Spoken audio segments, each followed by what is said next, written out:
నిర్గమకాండములో సందర్భము 2 రాతి పలకలు, 10 ఆజ్ఞల పలకలు. ఈ ద్వితీయోపదేశ కాండం 5వ అధ్యాయంలో కూడా 2 రాతి పలకలకు మీదే ఆ రాసి దేవుడు ఆయనతో మాట్లాడాడు అనమాట. ఎక్కడ మాట్లాడాడు ఆయన? ఈ మాటలను యెహోవా ఎక్కడ రాశాడంట?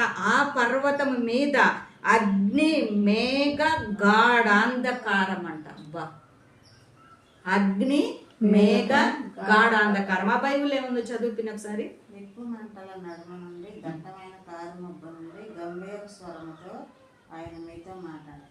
హల్లెలూయా. ఏమని వర్ణించగలము దేవుని మాటలు?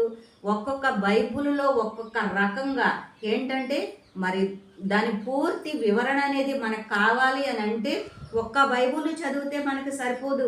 అందుకే పెద్ద పెద్ద దైవ సేవకులు మరి ఏంటో హీబ్రూ బైబుల్ అని, లాటిన్ బైబుల్ అని, అరాబిక్ బైబుల్ అని, మరి వాళ్ళు జ్ఞానం కలిగిన వాళ్ళు కాబట్టి వాళ్ళు చదివే ఎంత ఆనాడు ఎలాగూ రాశారో గ్రంథము ఆ యొక్క అర్థాన్ని తీసుకొచ్చి చెప్తారనమాట.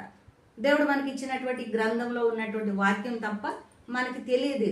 ఎందుకంటే మనం అంత జ్ఞానం కాదు, అంత చదవడం కాదు, అంత మనము సేవకులము కాదు, మన విశ్వాసులమే. కాబట్టి ఎన్ని రకాలుగా ఎంత చక్కగా ఉంది మాట. చదువు ఒకసారి. చదువు. కారు మంటారు బాబోయ్, దట్టమైన కారు మంటలు. మొన్న మధ్య ఓఎన్జీసీ వాళ్ళకి గ్యాస్ పగిలిపోయి కాలిపోతుంటే అవేం సరిపోతాయి? అదేం సరిపోతుంది? అది సరిపోదు. ఎన్ని రోజులు కాలిందో ఆ మంట. ఆ చుట్టుప్రక్కల ఎవరన్నా ఉన్నారా? లేరు. అలాంటి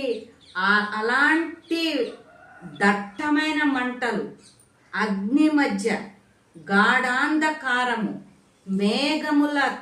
మేఘములు కమ్మేసి ఉన్నటువంటి అలాంటి ప్రాంతాల్లోనంటే దేవుడు ఏం చేస్తున్నాడంట? నివసిస్తున్నాడంట. దేవుడంట అక్కడ నుండి మాట్లాడుతున్నాడంట.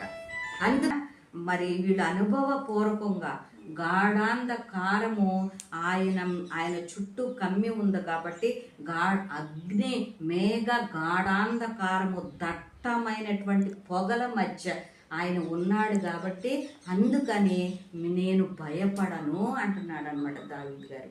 మరి మనకు ముందెళ్ళినటువంటి ప్రవక్తలు ఎంత బాగా దేవుని గురించి చెప్పారు కదా. అంటే ఎలాంటి పరిస్థితుల్లో కూడా భయపడద్దు. ఒకవేళ ఇది అసాధ్యమైనటువంటి పరిస్థితుల్లో మరి అంచులలోకి వెళ్ళిపోయాము, గాఢాంధకారం అనేటువంటి మరణపు అంచుల్లోకి వెళ్ళిపోయాము కాబట్టి ఒకవేళ